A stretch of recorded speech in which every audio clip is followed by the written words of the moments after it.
Alright, let's kick this off. I'm Mike, 17 years old, living in a small town called Hastings, with about as much to do here as a tumbleweed blowing through the desert. That's why me, Tom, Sarah, and Jake always look for new ways to stir up some excitement. So when that old carnival pulled into the outskirts of town, we saw our golden opportunity. One night, we gather at our usual spot, the old elm tree. Jake, always the joker, breaks the silence. Guys, what if we turn that carnival into our own private playground? We all share mischievous smiles, excited for the night to come. It's around midnight when we sneak into the carnival grounds. The place is a ghost town. The only sounds are the hum of generators and the flickering neon lights casting long, eerie shadows. That's when Tom spots it. A clown, standing still by the Ferris wheel, a beacon of dread in the garish light. Something about this clown, it's off. He's unnaturally still, a terrifying statue painted with a grotesque smile. The light from the Ferris wheel gives his figure an almost otherworldly glow. Tom, the daring soul, issues a challenge. Let's give that clown a scare. Tom slowly creeping towards the clown, his sneakers barely making a sound on the gravel. As he reaches out, the clown spins around with a jolt. His eyes, they're not like normal eyes, more like lifeless glass orbs. They give me the chills, man. Tom yelps like a kicked puppy, losing his footing and falling flat on his ass. We can't help it. We burst into laughter, but the clown? He just stands there, his cold gaze fixed on us. It felt like those dead eyes could see right through us, into our very souls. Sarah, she's always been the intuitive one. Her voice is trembling. Guys, there's something wrong here. Let's just go. She's about to cry, and I'm starting to feel uneasy myself. But before any of us can move, the clown's already coming for us. We all scatter like scared rats, but Tom, he's not fast enough. I turn around just in time to see the clown grab Tom. The smile on the clown's face, it's twisted, filled with a sickening joy. Then he lifts Tom off the ground, holding him by his throat. Tom's clawing at the clown's hands, his face turning all shades of red and purple. It was like watching some gruesome scene from a slasher flick. Suddenly, the clown throws Tom aside like a rag doll, turning his attention to the rest of us. We're running for our lives now. The laughter of the clown, it echoes in my ears, a horrifying soundtrack accompanying our flight. The once inviting carnival has turned into a house of horrors.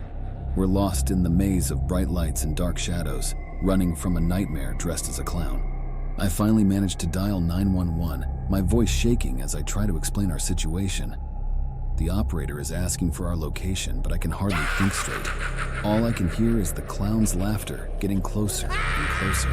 Suddenly, the carnival lights up with the flashing red and blue of police cars.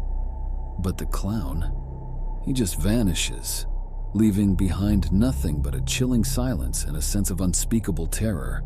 The image of Tom gasping for air while the clown strangled him, it's burned into my mind forever. When the police cars flood the area with the light, the carnival now looks more like a crime scene than a place of joy. The Ferris wheel spins slowly in the background, its innocent charm tainted by the night's events.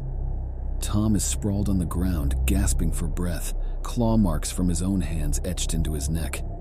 His eyes are wide open in terror. Sarah's huddled into a corner, sobbing, while Jake is nowhere to be found. I'm pacing around, the chilling laughter of the clown still ringing in my ears. Even the policemen seem on edge, their faces grim, eyes scanning the carnival with a mix of horror and disbelief. One of the officers approaches me. "Son, are you okay?" I just nod, too shaken to speak. "What happened here?" he asks. I recount the events, my voice barely above a whisper. The officer listens, his face growing more serious with each word. "We need to find your friend," he says finally, referring to Jake. My heart drops in the chaos. I'd forgotten about Jake. The search for Jake takes longer than expected. Each passing second feels like a lifetime. Finally, we hear a soft whimper from beneath one of the game booths. It's Jake, huddled in the corner, shaking like a leaf in the wind. As I rush over to help him, I notice something chilling.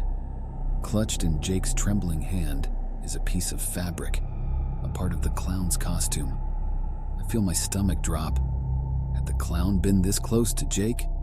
The ambulance arrives and they rush Tom and Jake to the hospital. Sarah and I ride in a police car, our minds racing. As we're leaving, I glance back at the carnival one last time. I see a shadow move, a soft laughter fills the air, and for a brief moment, I'm certain I see the clown standing there. Days turn into weeks. The clown, his cold eyes, his laughter, the chase, it all becomes a nightmare that doesn't end.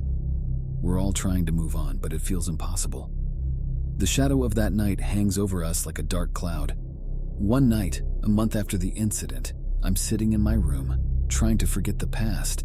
Suddenly, I hear a soft thud against my window. I peer outside, my heart pounding in my chest. It's a small red object. I open the window and pick it up, a clown's nose. A chill runs down my spine. The fear, the terror of that night comes rushing back. I look around frantically, half expecting to see the clown outside my window, but there's nothing there. I drop the nose, my hands shaking. A terrifying realization washes over me. The clown, the terror. It's not over. He's still out there, and he's reminding us that he hasn't forgotten. The terror of that night is not yet done.